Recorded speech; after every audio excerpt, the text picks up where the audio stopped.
He arrived before sunrise, when the city was still quiet and the streetlights made soft circles on the empty road. He parked far away from the main entrance so no one would notice his car.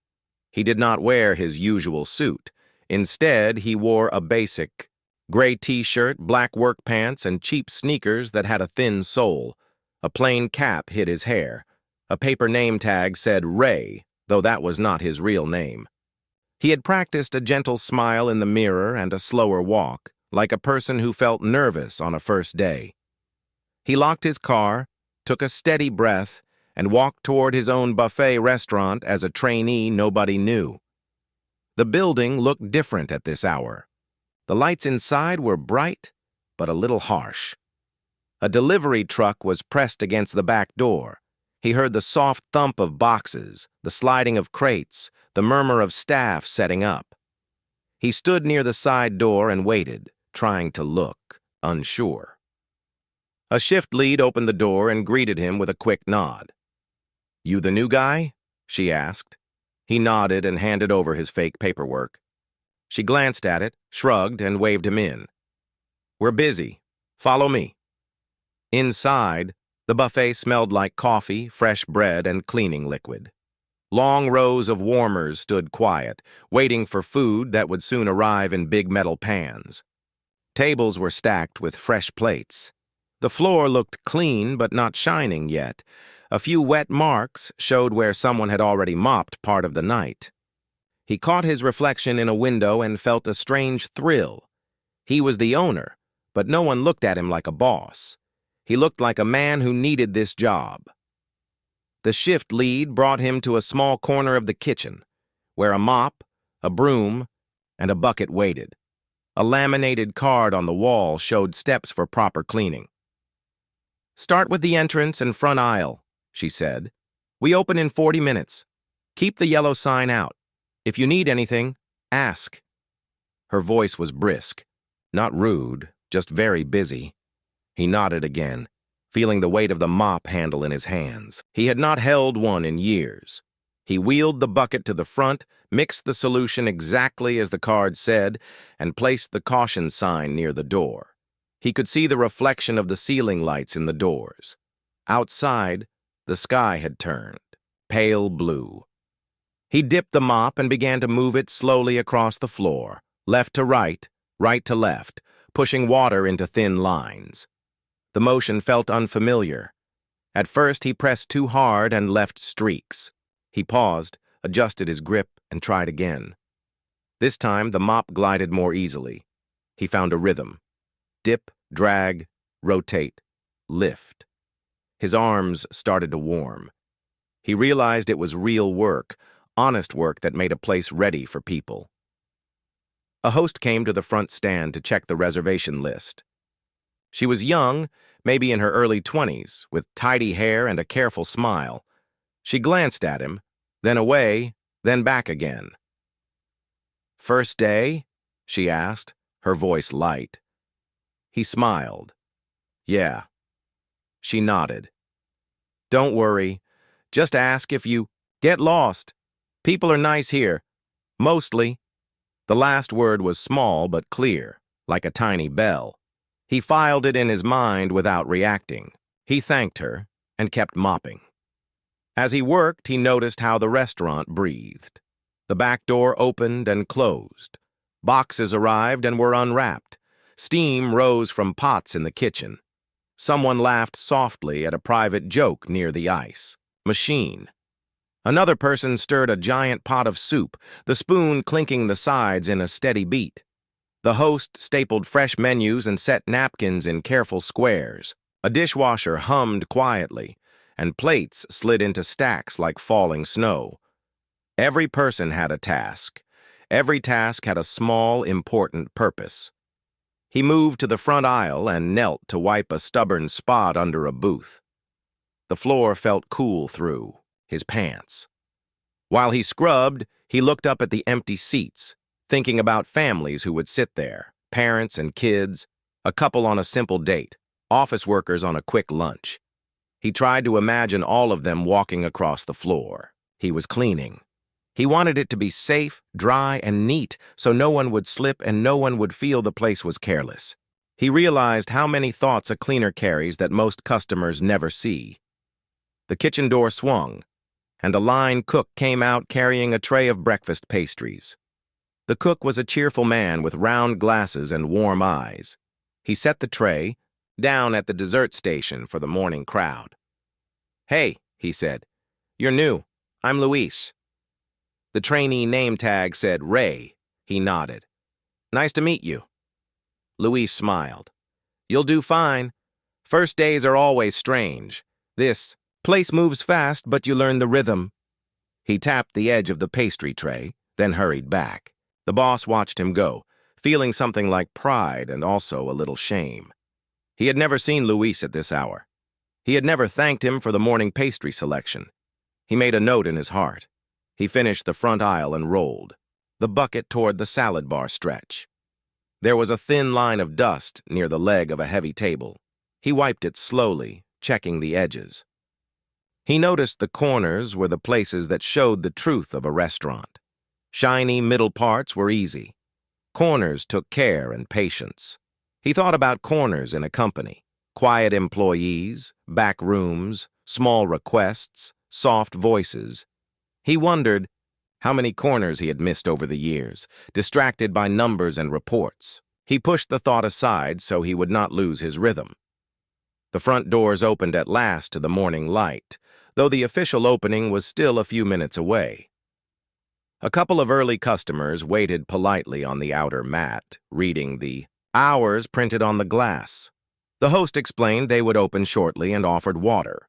The boss watched her speak with kindness, not because anyone told her to, but because it felt right to her. The simple act made him feel proud of the kind of service he hoped the company stood for. He pressed the mop into the bucket, lifted it again, and smoothed the last stretch near the dessert counter. He took the bucket back to the kitchen corner and emptied it, then rinsed the mop until the water ran clear. He wiped the handle with a cloth and set everything in place exactly as he found it. The shift lead reappeared. "Good," she said, glancing at the floor. "Entrance looks sharp. Can you help bust the first row of tables after guests sit?" He nodded.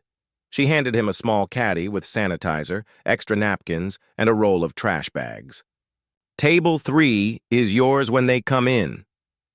He stood near the host stand as the doors opened. The early customers smiled and stepped inside. The sound of light conversation filled the air. A little boy pressed his hands to the glass of the dessert case and giggled. His mother laughed and pointed at a fruit cup, promising he could have some later. The boss felt a warm pull in his chest. He loved seeing people enjoy the place. It reminded him why he had started the buffet years ago. He liked the idea of a generous table where families could relax and choose what they liked. The first guests settled at tables, and he moved quietly with the caddy, respecting space, keeping an eye on spills. He learned the rhythm of greeting without being loud, clearing without being pushy, and smiling without acting. It was not about pleasing a spreadsheet. It was about being useful. He bussed his first table slowly, folding the napkin into the bin, wiping the surface in overlapping squares, and resetting the salt and pepper so they faced the same direction. It was a small detail, but it felt like a promise. Someone cared. "Before you arrived, so you can rest now." Between tables, he watched the staff more closely. The dish station was run by a woman who wore a bright bracelet under her glove. She moved like a musician, catching plates, rinsing, stacking, and sending them in neat lines. The host communicated with hand signals and gentle words. The line. Cooks moved like a dance, avoiding collisions without a single raised voice. In the middle of these careful movements stood a young server with a calm face and tired eyes. She greeted guests softly and kept checking if someone needed water. Her kindness looked natural, as if she practiced it even on tough days. He noticed small signs of strain that customers might never see: a pair of worn shoes, a hand that pressed a lower back for a second, then let go. A silent glance between two workers who shared a private hardship but did not want to slow down. None of it was loud. None of it was ugly. It was simply the natural weight of real life carried with quiet dignity. He felt a strong respect rise in him. Near the end of the first hour, the dining room grew busy. Plates clinked, chairs scraped, the lemonade machine hissed. He stayed focused and tried to be helpful before a problem appeared. When he saw a napkin fall, he picked it up before anyone stepped on it. When he saw a child reach for a cup, he moved a pitcher closer so the parent would not struggle. He became almost invisible, in a good way, present but not in the way. He liked the feeling. It taught him more than any report. He heard a firm voice once or twice from the back hallway, not loud, just clipped. He did not look right away. He kept to his task. He reminded himself that his job today was to see, not to rule. He let the room speak to him in little pieces. At the beverage station, the young server with the tired eyes paused to rub her wrist. She shook it, smiled at a guest, and kept going. The owner felt a tug in his heart. He wished he could tell her she mattered. He wished he could offer a simple word that would not feel strange coming from a trainee. He stepped into the side corridor to refill his sanitizer bottle, and for a moment he was alone with the hum of the soda machine. The sound was steady, like a soft drum. He thought of his board meetings and the neat rows of numbers. He thought of bonuses and targets. The pace of the morning rose like a slow tide. More guests came through the doors, and the light chatter turned into steady noise. Spoons clinked against bowls, chairs moved. The host smiled and guided people to tables. Ray, the name on his tag, kept moving with his small caddy. He wiped, reset, stepped aside, and came back when needed. He was almost invisible, which was exactly what he wanted. Then the air changed. Someone important had arrived. She walked in from the back hallway with a small tablet in her hand and a tight, focused face. Her uniform looked perfect. Her hair was neat. Her steps were quick. She did not look left or right. She looked at everything. At once, like a scanner. People straightened when they saw her. The shift lead said, "Morning, Ms. Klein," and tried to match the same sharp energy. The undercover boss stood a little taller without thinking. Ms. Klein moved with purpose. She checked the coffee station first. "The stir stick should be in the front cup, not the back," she said, her voice clear. Then she pointed to the sneeze guard. "There's a smudge. Please wipe that now." She turned to the host stand. "When guests walk in, I want to see menus already in hand. Smile, greet, move." Nothing she said was wrong. It was the way she said it. Fast, exact, pressed like a stamp, leaving little room for warmth. He listened and felt a small knot in his chest. He knew standards mattered. He believed in checklists and clean lines, but he also believed in tone. He watched the team adjust themselves like chess pieces to fit her plan. A line cook hurried out with a fresh pan of eggs. Ms.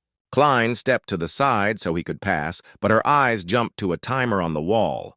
"We're 3 minutes behind on breakfast swap," she said. "Let's recover that now."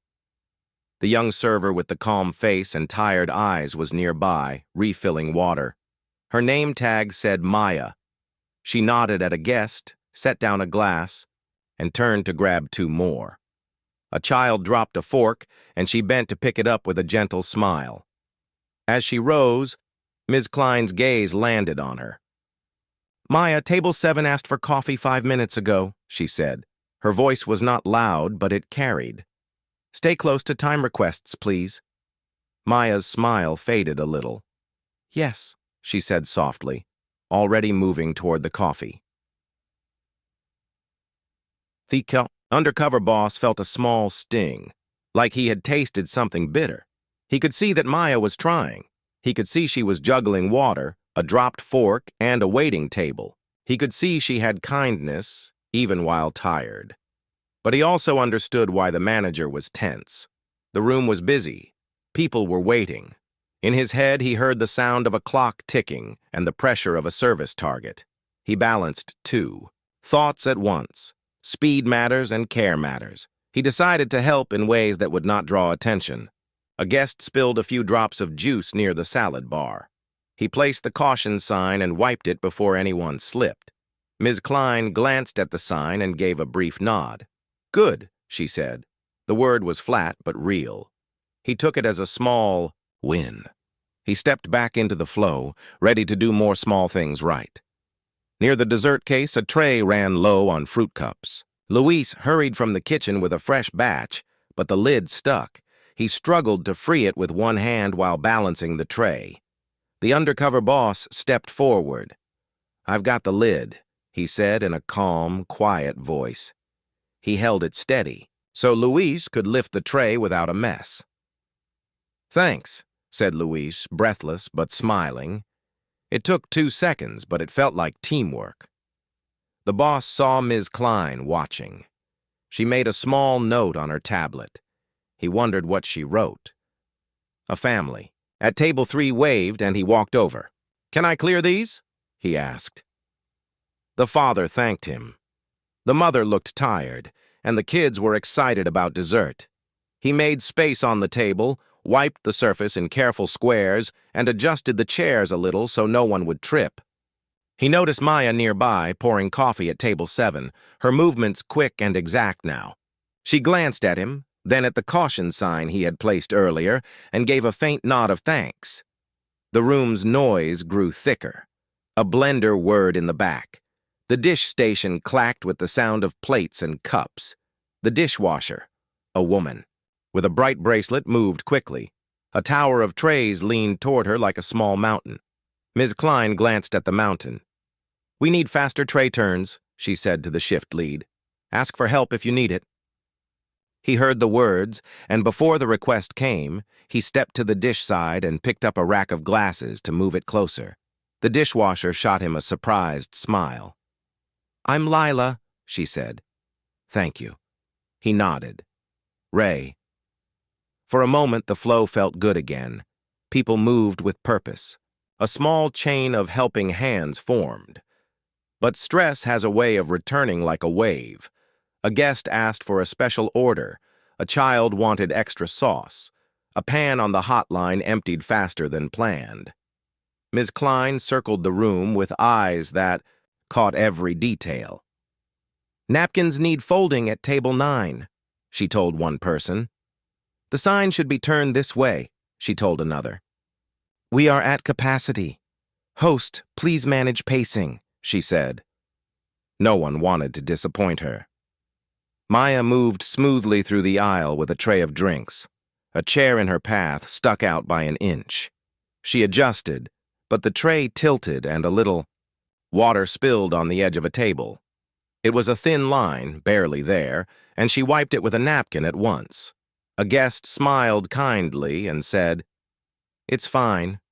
But Ms. Klein had already stepped forward. "Maya, be mindful of tray angle," she said, her tone clipped. "Plan your path before moving so you don't adjust mid-step." It was advice, maybe even good advice, but it was public and sharp. Maya nodded. Understood. He felt the room listen, then pretend not to listen. He felt how the words pressed more than helped. Maya's shoulders dropped for a second, then straightened. She kept moving. The undercover boss told himself to keep his focus on service. He placed fresh water at table 3, gathered empty plates, and stayed steady. Inside, he felt an ache. He had been a young worker once. He had been corrected in front of people. He knew the taste of it. Ms. Klein's attention turned to him. "Ray," she said, reading his tag, "when you set a caution sign, angle it, so it faces both directions. People come from both sides. Also, don't leave the bucket near the aisle. Store it against the wall." She pointed, precise as a measuring tool. He nodded. "Yes, thank you." He moved the bucket, turned the sign. He did it without a word, because he wanted to learn how her mind worked. He wanted to know which parts were about safety and which parts were about control. The lunch crowd began early. A group in office clothes arrived together. The host smiled and found them a long table. The room felt like it was spinning a little faster now. He breathed and kept moving. He saw that the buffet edge near the hot line needed wiping, and he did it. He saw a crumb trail near the bread station, and he cleared it. He saw that Maya needed ice at Station 2, so he pulled a small bin and set it down before she asked. She looked at him and gave a tiny smile, the kind a tired person gives when someone makes a small thing easier. Then the moment came that would sit heavy in his chest. A guest at table 11 asked Maya for a refill and a side of lemon. She nodded, went to the drink station and reached for lemons. The container was empty. She went to the back to get a fresh container, but the door was blocked for a few seconds by a cart. She waited, polite and patient, holding the empty container. He saw it all. It was a 30-second delay created by space and timing, not by carelessness. When she returned with the lemons and the refill, Ms. Klein was there, glancing at her tablet. "We can't have delays on simple requests," she said in front of the guests, tone flat and firm. "If an item is empty, communicate before you leave so the station is not stranded. Also, make sure you are visible to your tables." Maya's cheeks colored. She nodded again. "Yes," she said. Her voice was quiet, almost like a whisper. The guests looked down at their plates, unsure where to place their eyes. He felt it like a tap on a bruise he didn't know he had. No one shouted. No one used any harsh words. But the timing and the place made the message feel heavier than needed. He imagined how many times something like this happened in other stores, in other corners, without him ever seeing it. He wanted to step in and say, "Thank you for trying. Thank you for being kind." But he stayed in role. He reminded himself why he was here, to see the truth as it was, not as he wished it to be. He shifted his attention and looked for ways to steady the room. He checked the coffee level and brewed a fresh pot without being asked. He reset the napkins at table 9. He gathered 3 empty trays and walked them back to the dish area to cut down the pile. Lila met his eyes and nodded in gratitude. The small chain formed again, and the air eased by 1 small degree. Still, he kept his eyes on Maya. She moved with care, even more careful than before, like a person walking on a thin line. She helped an older woman with the soup ladle. She offered a child an extra straw. She said thank you, and you're welcome, in a voice that tried to stay light. But he could see the tiredness under the surface now, the way a person's face holds something they do not say. At the edge of a smile, there was a shadow. Ms. Klein called a quick huddle near the hallway. "We're entering lunch peak," she said. "Remember speed, consistency, and smile. I'll be checking station turnover times. Let's fix the small misses and protect the guest experience." She looked around, and people nodded. It was not a bad speech. It was simply tight. The team broke and returned too. He waited in the doorway for a few quiet seconds. The hallway was narrow and bright, with a soda line humming and a shelf of paper goods stacked neatly. He heard a soft sound like someone trying not to make noise. It was the kind of sound you miss if you are in a hurry, and the kind you hear if you slow down and care. He stepped forward, moving like a worker checking supplies, and looked to the left. There, behind a stack of syrup boxes, stood Maya. She faced the wall, shoulders small, one hand pressed lightly under her eye. She was not making a scene. She was trying very hard not to. He did not rush. He moved to the sink, turned on the water, and filled a paper cup. The running water covered the little sounds and gave him a simple reason to be there. He placed the cup on the edge of the sink, took a paper towel, and folded it once, then once more so it became a small square. He set it near the cup. Only then did he speak, and his voice was soft and plain. "Hey," he said. "I'm just grabbing water." There's a clean towel here if you need it. Maya turned slightly, just enough to see him. Her eyes were bright, but she gave a tiny nod. "Thank you," she whispered. She stepped closer and took the folded towel, not looking at him directly, the way a person tries to stay invisible even when someone has already seen them. She dabbed gently, then held, the towel in her palm as if it were a small shield. He kept his body turned to the sink to give her privacy. "I'm Ray," he said. "First week. Still learning where everything is?" She managed the smallest smile. "I'm Maya. You're doing fine." Her voice was kind even now. He noticed her hands. They were steady and quick, but he could see thin lines near her knuckles. The kind you get from hot plates and fast days. Her shoes were clean but worn at the edges. A tiny thread had loosened near the heel. He noticed because he was looking for corners, and shoes tell the truth about a long day. "You want a sip?" he asked, tapping the cup lightly. She nodded and took it. The water was simple and cold. She swallowed and breathed once, slower. "I'm okay," she said. And then, as if the words were too heavy to hold, she added, "It's just a lot sometimes." He stayed quiet so she could decide what to say next. The hallway hummed. Somewhere nearby, a timer beeped and then stopped. He could smell lemons and metal and fresh bread. He could hear the faint rise and fall of voices in the dining room. The place was a living thing, and right now its heart was beating fast. "I try to move fast," Maya said, eyes on the cup. "I try to see everything, but sometimes one small thing goes wrong and then it feels like everything is wrong. I don't want guests to see mistakes. I don't want anyone to think I don't care."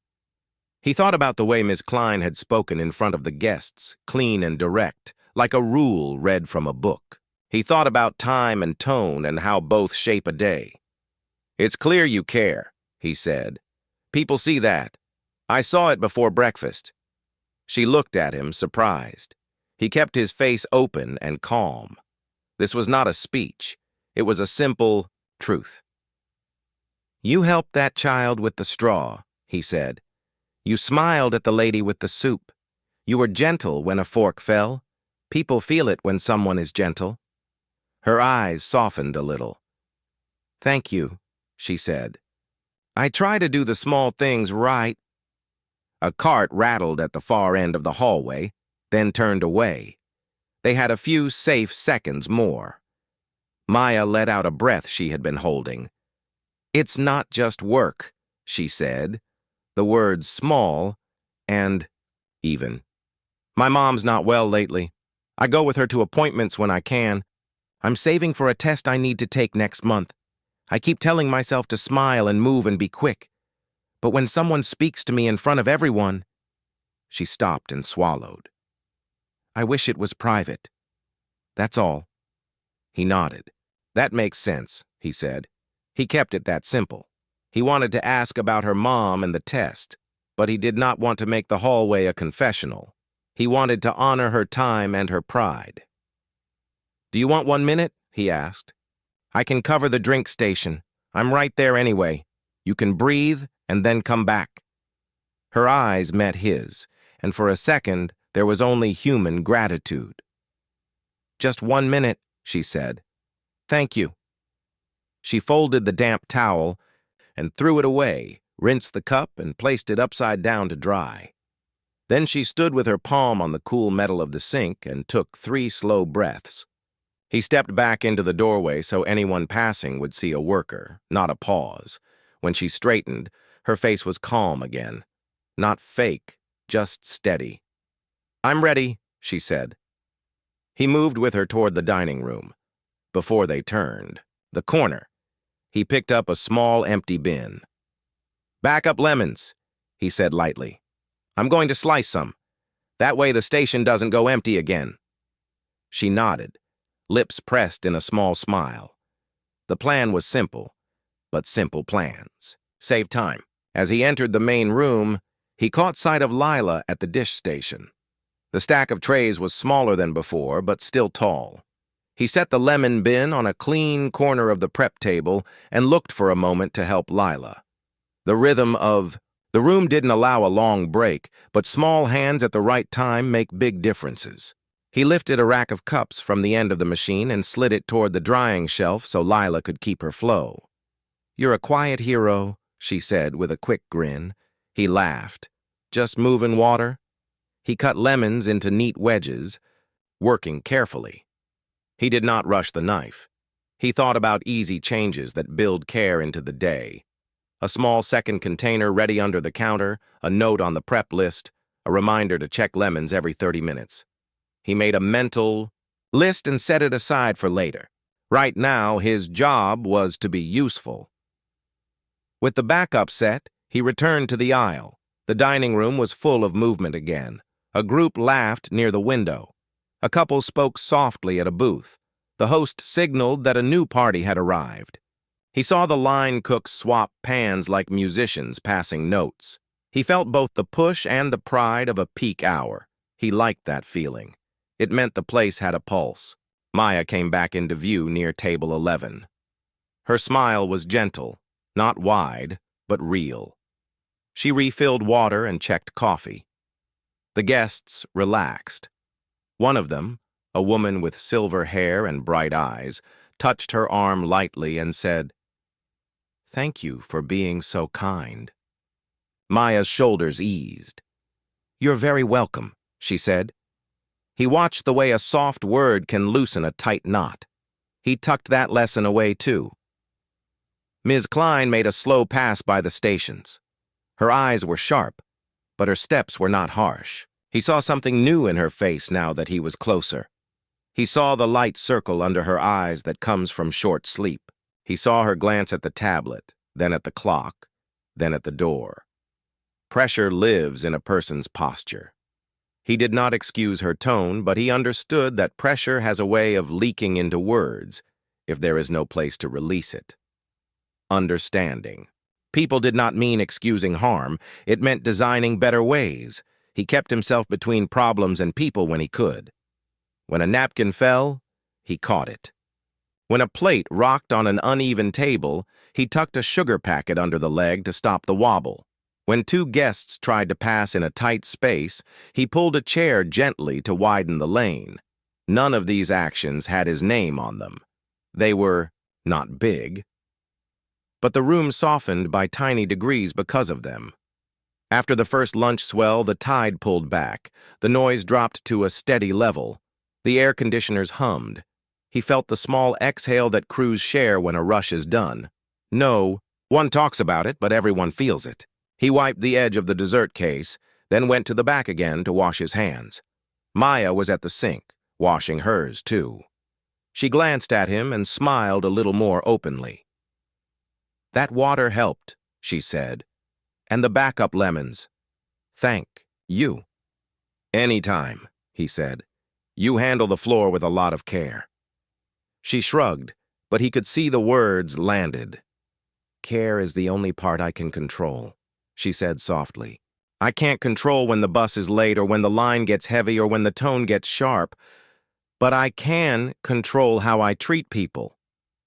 She dried her hands and looked at him. "I didn't mean to cry. It just happened." "It happens to everyone," he said. "Some people hide it better. Some people let it out where it's safe.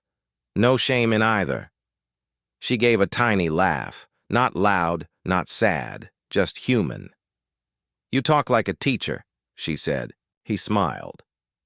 "I've had good teachers," he said. "Most of them were not in classrooms." The timer beeped again from the kitchen, and she turned toward the door. "I should get back," she said. "Thank you for being kind without making it a big thing." He nodded.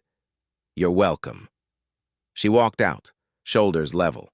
He watched her greet a guest with easy warmth, as if she had placed her worry on a shelf for now. He knew it was not gone. He knew life waits at the end of every shift. But a small minute, a cup of water, a folded towel, and a person who sees you. These can carry someone through the next hour. He stayed in the back for a moment and looked around. He read the little posters on the wall. One said, "We serve with heart." Another said, "Safety first, always." He touched the corner of the heart poster with his finger. Then, let his hand fall. He thought about how words on a wall become real only when people carry them into the room. He made a quiet promise to himself to turn those words into systems. Better coaching, private feedback, micro breaks that are truly allowed, backup stations that prevent avoidable stress, and training that teaches both tasks and tone. On his way out, he passed Ms. Klein near the prep table. She was checking a chart, lips pressed. She looked up. "Ray," she said, "thank you for—" The rush eased, and the room took a breath. Plates still clinked, but softer now.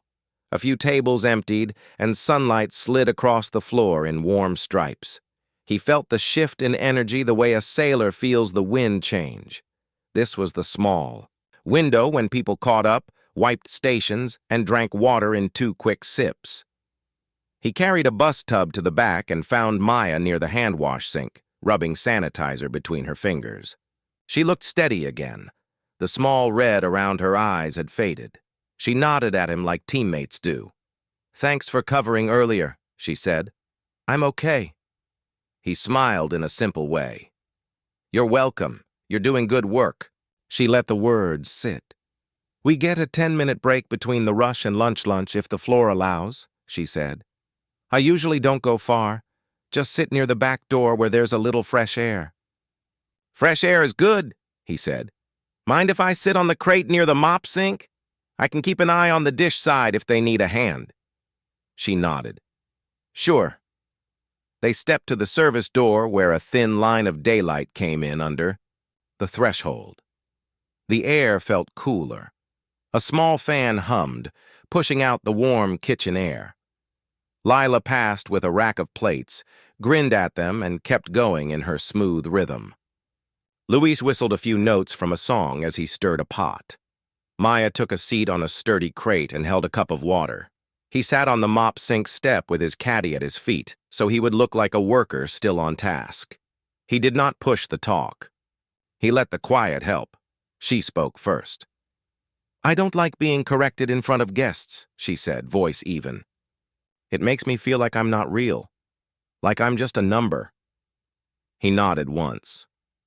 "Private is kinder," he said. "Private keeps dignity." She looked down at her hands. "I'm not asking for special treatment," she said. "I'm asking for human treatment. A whisper works, a note works, a hand signal works, just not an announcement." She lifted one shoulder. "I still learn. I just don't feel small." He listened. "That makes sense," he said. "If you could change one thing about your day, what would help the most?" She thought for a second. "2 things," she said softly. "First, clear backup at stations. Lemons, stir sticks, napkins, coffee filters, the little stuff. Those small empties cause panic. If we had a second bin ready below, I could swap in one move. I try to make backups myself, but sometimes there's no time." He nodded. "Backup saves steps," he said. "What's the second thing?" "Coaching," she said. "Not just what to do, but how to speak when we're tired. We get a lot of move faster, watch time, fix this. I understand that. Service is a clock. But we also need words like, thank you for catching that spill, or good job with table 9. It sounds small. It's not small. It helps my feet forget they hurt." He held that line in his mind like a bright pin. "Not small," he repeated. "It fills a person back up." She took a breath and looked at the floor. "I work a lot," she said simply. 2 double shifts a week when I can. My mom is sick. Not serious, but it adds up. We share a place with my little brother. He has school. I'm saving for a test I need for a medical assistant course. It costs more than I want to admit. I'll get there. I just have to keep moving. She rubbed her wrist and smiled a little. Sometimes I cry for 1 minute, then I keep moving. He kept his face open and quiet. You're carrying a lot, he said. It's okay, she said, and she meant it. I like people. I like making a table feel easy. I like when a kid laughs because I put an extra cherry on a fruit cup. I like when an older guest says, "Thanks, dear." It makes me feel useful. She looked toward the door. I just wish the inside of the team felt as kind as the outside we give to guests. He wanted to say he was sorry. He wanted to say he could fix it. But he was still Ray, and Ray could only listen and help in small ways. You have ideas, he said. Those are good ideas. She laughed softly. Ideas are free, she said. Time costs, tone costs. Both are expensive here. Behind them, Ms. Klein's voice came from the office. It wasn't sharp now. It was tired. Yes, I understand the labor cap, she said into the phone. We had 2 call-outs. The dishwasher's child was sick yesterday. I pulled a host to cover dish for an hour. Yes, I know the numbers. No, the training module is not finished. Because of the inspection prep. I'll catch it up tonight. She paused, listened, and said, quieter. I'll do better. He did not turn. He let the sound teach him. Pressure flows downhill. If there are no breaks in the pipe, it lands on the floor. Maya heard it too. She looked at him, then at the office door. I don't think she's a bad person, she said.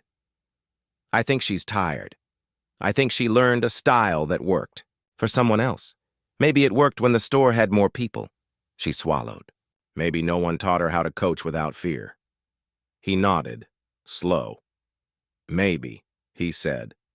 What would coaching look like if it felt right to you? Maya leaned her head against the cool wall for a second. Start with care, she said. One true thing I'm doing well, then the fix, then a small plan. Not 5 things, 1 thing, and in private if possible. She lifted a finger with each point. Care, fix, plan.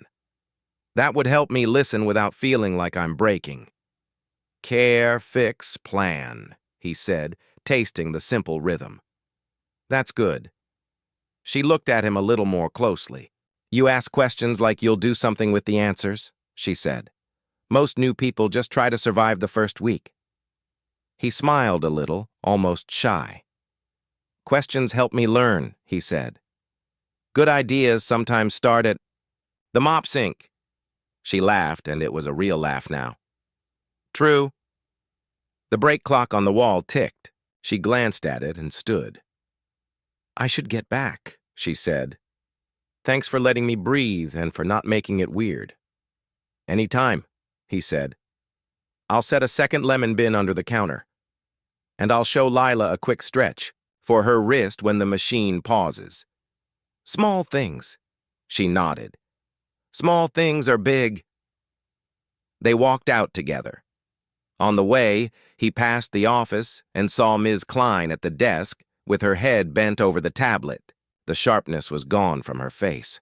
The lines around her eyes looked like someone who held up a roof beam a little too long. He paused at the doorframe. Do you want the station checklists updated? He asked in a respectful tone. I can tidy the logs. She looked up, surprised, then grateful. That would be helpful, she said. Thank you, Ray. He stepped in and took the clipboard. The office walls held the company posters. Serve with heart, safety first, smile and solve. A small plant on the shelf had drooping leaves. He watered it from a paper cup without making a show. He checked the station lists and added a simple line to each. Backup items ready. Lemons, stir sticks, napkins. It was just a pencil line for now, but a line on paper can become a habit if the leader believes in it. Back on the floor, he tested a tiny system in real time. At each station he touched, he asked one person, "What's your one thing that would make this part easier today?" Lila said. A dry mat so my shoes grip. He found a spare mat and swapped it. Luis said, a small spoon rest so the ladle doesn't drip. He placed a small plate by the pot.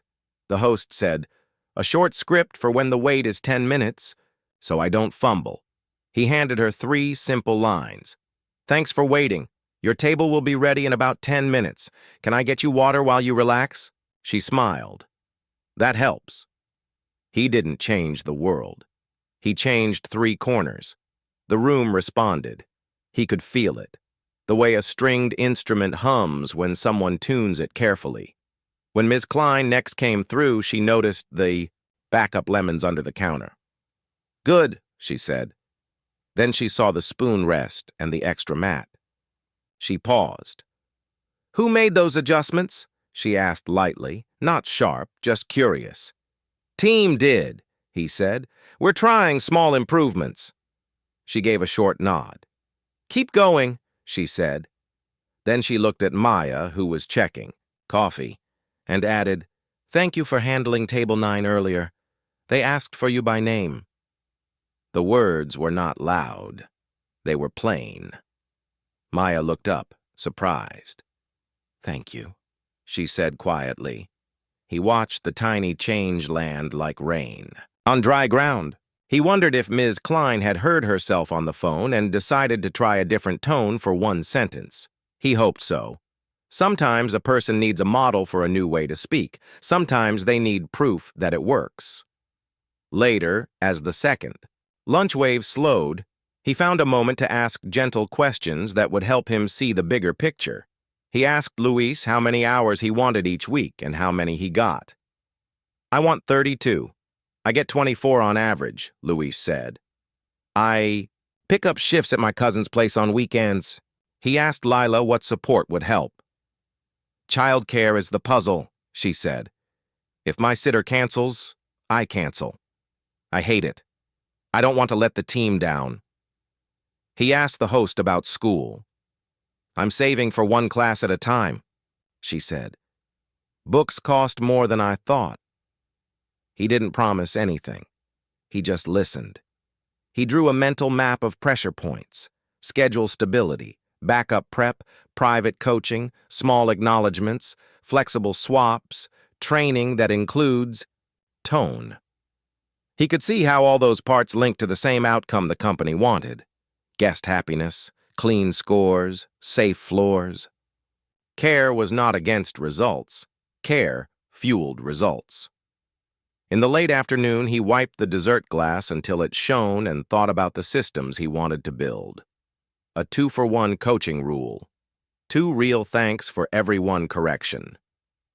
A quiet 5 policy. 5 private minutes allowed each shift, no questions asked, to breathe or stretch. Station ready bins at EV. He woke before his alarm and sat up with a clear plan in his mind. The sun was soft through the curtains. He felt both calm and alert, like a person who knows the right words and the right time. He put on the same simple uniform, gray t-shirt, black pants, plain cap, and pinned on the paper tag that said, Ray. He looked at it for a moment, then put it in his pocket. Before the day ended, he would not need it. He arrived early again and walked the floor with quiet eyes. The place had the same good smell of coffee and warm bread. Yet something felt different, as if the room remembered kindness from the day before. Backup lemons sat neatly under the counter. A spoon rest waited by the soup. A dry mat held steady, under Lila's feet. None of these things were big, but they gave the room a steady base, like small stones under a bridge. Ms. Klein came out with her tablet, but her face looked gentler. She greeted the team, not with a speech, but with 2 short sentences. Thank you for pushing through yesterday, she said. Let's start with calm steps and steady eyes. The words were not fancy. They were enough. He saw shoulders lift a little. He saw the host smile early. He saw Maya set a coffee pot on the warmer with a simple focus. He moved through the routine tasks, still serving like a trainee. He wiped a counter. He angled a caution sign just so. He refilled water without being asked. In the first busy hour, he watched Ms. Klein try something new. When a napkin stack ran low, she stepped close to the worker, spoke softly, and helped restock. "Thank you," she added, and then she stepped away. A small proof. Whisper first works. The room kept its rhythm. Near mid-morning, he pulled Ms. Klein aside in a quiet spot by the office. "Can we hold a short team meeting after close?" he asked. 15 minutes, I have something important to share." She looked at him, searching, curious about the calm in his voice. "Yes," she said. "I'll put it on the board." He worked the rest of the day with steady hands. He tried to hold the room in a gentle shape. He caught a small spill before it spread. He carried a heavy tray so Lila could stretch her wrist. He rearranged 3 chairs to widen the path for a stroller. He did not make a show. He let the day prove that quiet care is powerful. When the last lunch guests left and the doors locked, the team gathered in the dining room. The late sun painted, the tables in gold. Some workers stood with water cups. Others sat on the booth edge. Lila wiped her hands on a towel and leaned on the dish rack like it was a friendly shoulder. Luis stood near the dessert case, still proud of his pastry line. Maya took a spot where she could see everyone, her face open, calm. Ms. Klein placed her tablet on a table and looked around. "Thank you for staying," she said. Ray asked for a few minutes. "Go ahead, Ray." He stepped forward with an easy smile. He looked at each face and let the moment be human. "Hi," he said. "You know me as Ray. That's the name on my tag. It's not my real name." He took the tag from his pocket and set it on the table. "My name is David. I'm the owner of this buffet chain." For a breath, the room did not make a sound. Then he heard a soft, "Oh," near the host stand. Luis blinked. Lila's mouth opened just a little. Ms. Klein's eyes widened. Maya's hand went to her chest, then dropped. He kept his voice gentle. "I came here to learn," he said. "Not from reports or charts, but from the floor. I wanted to feel the work in my hands. I wanted to see how this room breathes. I wanted to know what helps you and what makes your day harder." I saw both. He turned toward the dish area. "I saw strong hands doing careful work," he said to Lila. "I saw a rhythm that keeps this place clean and safe. I saw a wrist that needs kindness and a mat that makes a difference." She smiled, eyes bright. He turned toward the line. "I saw a kitchen that moves like music," he said to Luis. "I saw pride in how food is set out. I saw how a small spoon rest can save steps and mess." Luis lifted his chin, happy in a simple way. He looked at the host. "I saw a smile that makes waiting easier," he said. "I heard words that calm people, and I heard that a small script helps when the line is long." The host's eyes warmed. Then he looked at Ms. Klein with respect. "I saw standards," he said. "I saw a manager who cares about the guest experience and watches the details. I also saw pressure land on your shoulders and flow into your voice. I listened outside the office. I know you carry numbers, call-outs, and delivery delays. I also know tone matters. We can keep our standards and keep our people." Finally, he looked at Maya. "I saw care in your hands," he said softly. "I saw you help a child with a straw and an older guest with the soup ladle.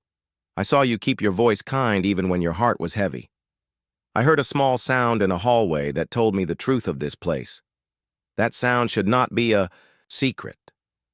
Maya's eyes filled, not with sadness, but with relief. She breathed out.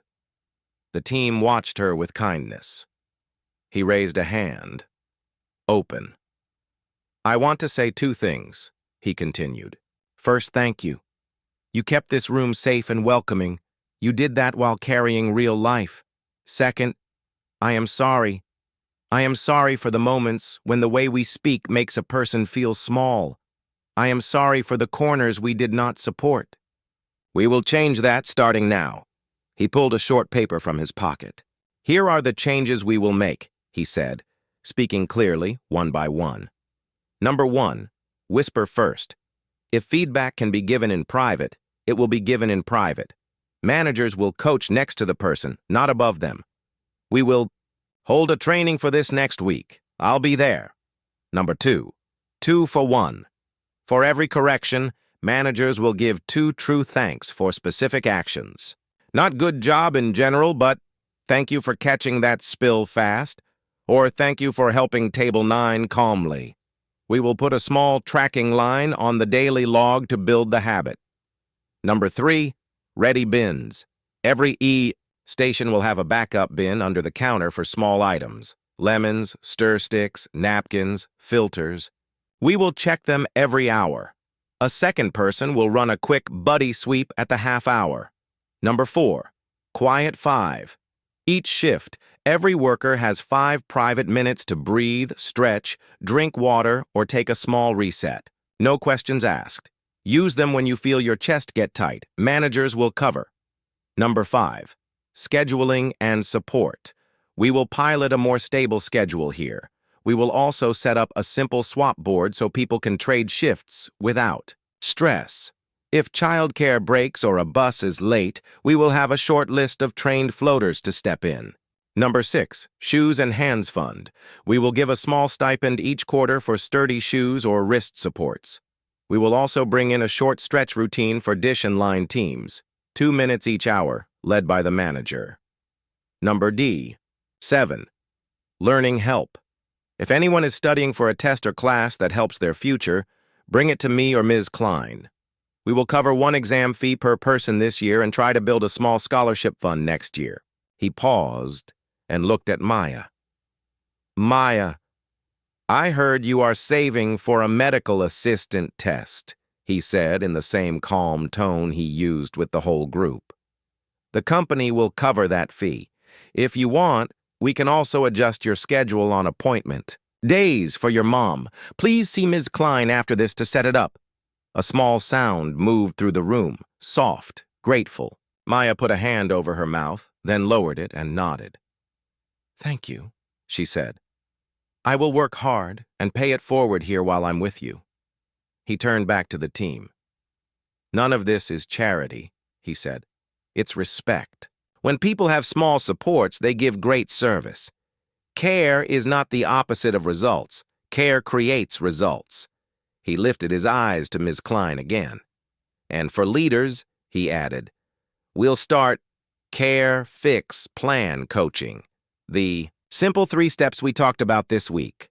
Begin with 1 true care, add 1 fix, end with a plan, short, private, and respectful. I'll bring a coach to work with us and I will sit in the front row. Ms. Klein swallowed and nodded. She turned to her team. I want to say something, she said. I learned to lead by chasing the clock. I still believe in speed and standards. But I hear what you need from me. I will practice whisper first. I will say thank you more. If I miss, tell me in private and I will listen. She looked at Maya and said with steady respect, I am sorry for speaking to you in front of guests yesterday. Thank you for the care you show. I want to do better. Maya met her eyes. Thank you, she said. I'll do my part too. The room felt different now, lighter, like windows had opened. He handed the paper list to the host to post in. The back. We'll check in weekly, he said. Small wins of the week go on the board. If you try something that helps your corner, write it down. I will read every note. They did not clap. They did something better. They smiled at each other like teammates who had just been given better shoes for the same path. Lila joked about a stretch called dish hands to the sky. Luis promised to write down a pastry rotation tip. The host held up the quiet 5 note like a small flag and laughed. Ms. Klein put her tablet down and helped stack chairs for the night, quiet and present. When the room was almost ready, he asked Maya if she could stay 2 minutes. She did. They stood by the dessert glass that now shone like water. Thank you for telling the truth in simple words, he said. You helped me see the corners. She smiled gently. Thank you for listening in a way that didn't make me feel small, she said. That cup of water was a big thing to me. He nodded. I won't forget it. He glanced at the plant he had watered in the office. I watered the little plant, he added with a small smile.